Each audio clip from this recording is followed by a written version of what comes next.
Hello everyone, প্রতিদিনের মতোই আরেকটা লং ভিডিও নিয়ে চলে এসেছি তোমাদের সামনে। তো কালকে তো কোনো ব্লগ ভিডিও দিইনি, সেই জন্য আজকের আর কালকের একটা ভিডিও মিলে আজকে একটা ব্লগ নিয়ে চলে এসেছি।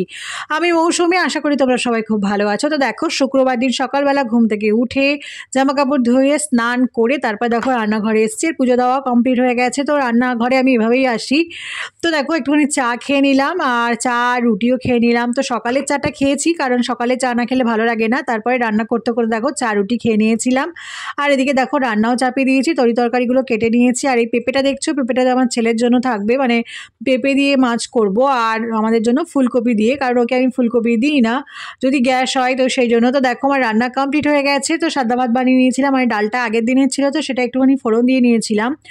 আর দেখো এইটা ভাজা, এই ভাজাটা আমার বরের খুব পছন্দের, মূলো ভাজা আর হলো শিম ভাজা। তো ওটা নাকি শীতকালে খুব ভালো লাগে। আর দেখো মাছের ঝোল বানিয়েছিলাম ধনেপাতা দিয়ে, আর এখন ধনেপাতা তো সব তরকারিতে দিতেই হবে। দেখো স্যালাড দিয়ে থালিটা সাজিয়ে দিয়েছি, আর যে ভাজা করেছে আর রায়তাটা অবশ্যই আমার জন্য ছিল, কারণ রায়তা আমার বর খায় না, আমার খুবই পছন্দের খাবার। তো সেই জন্য রায়তা কারা কারা পছন্দ করে অবশ্যই কমেন্ট করে জানিও। আর এই যে বটফল, এটাকে অনেকে অনেক কিছুই বলে, অনেক নামে, তো তোমরা কারা কী নামে বলো অবশ্যই কমেন্ট করে জানিও। আমরা তো বটফলই বলি, এটা আমার বরের পছন্দ, তাই নিয়ে এসেছিলাম, তাই একটুখানি ওকে খেতে দিলাম। আর দেখো জামা কাপড়গুলো অনেক ধুয়েছিলাম, সেজন্য ভাঁজ করে নিয়েছি। আর ছেলেকে দেখো এটা মৌসম্বি চা দিয়েছি, মানে ওই কাপ প্লেটেও খাবে, তো সেই জন্য মৌসম্বি চা। তো দেখো এটা পরের দিন, মানে হলো আজকে শনিবার, তো ওকে ঘুম থেকে উঠিয়ে দিয়েছি আদর করে।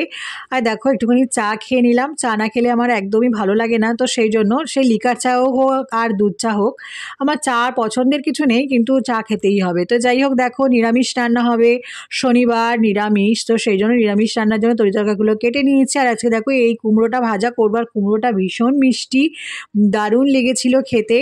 আর দেখো মূলো ভাজা শিম ভাজা আগের দিন খুব ভালো লেগেছিল আমার বরে, তাই জন্য আবার আজকে বানিয়ে দিলাম, কারণ ভালোবাসি ওই জন্য বানিয়ে দিতেই হবে।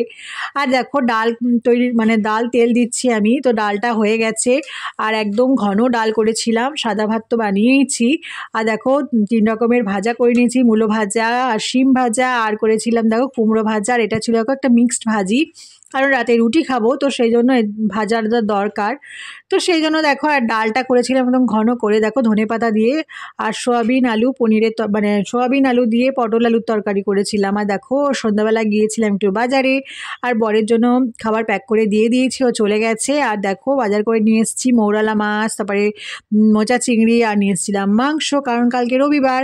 আর দেখো পড়তে বসবো, কারণ সামনে আমার পরীক্ষা আছে, সেই জন্য লং ভিডিও কন্টিনিউ করবো না, শর্ট ভিডিওতে অবশ্যই তোমরা পাশে থেকো, আমাকে পাশে পাবে। সবাই খুব ভালো থেকো, সুস্থ থেকো, দেখা হবে অনেক দিন পর। আজকের মতো টাটা।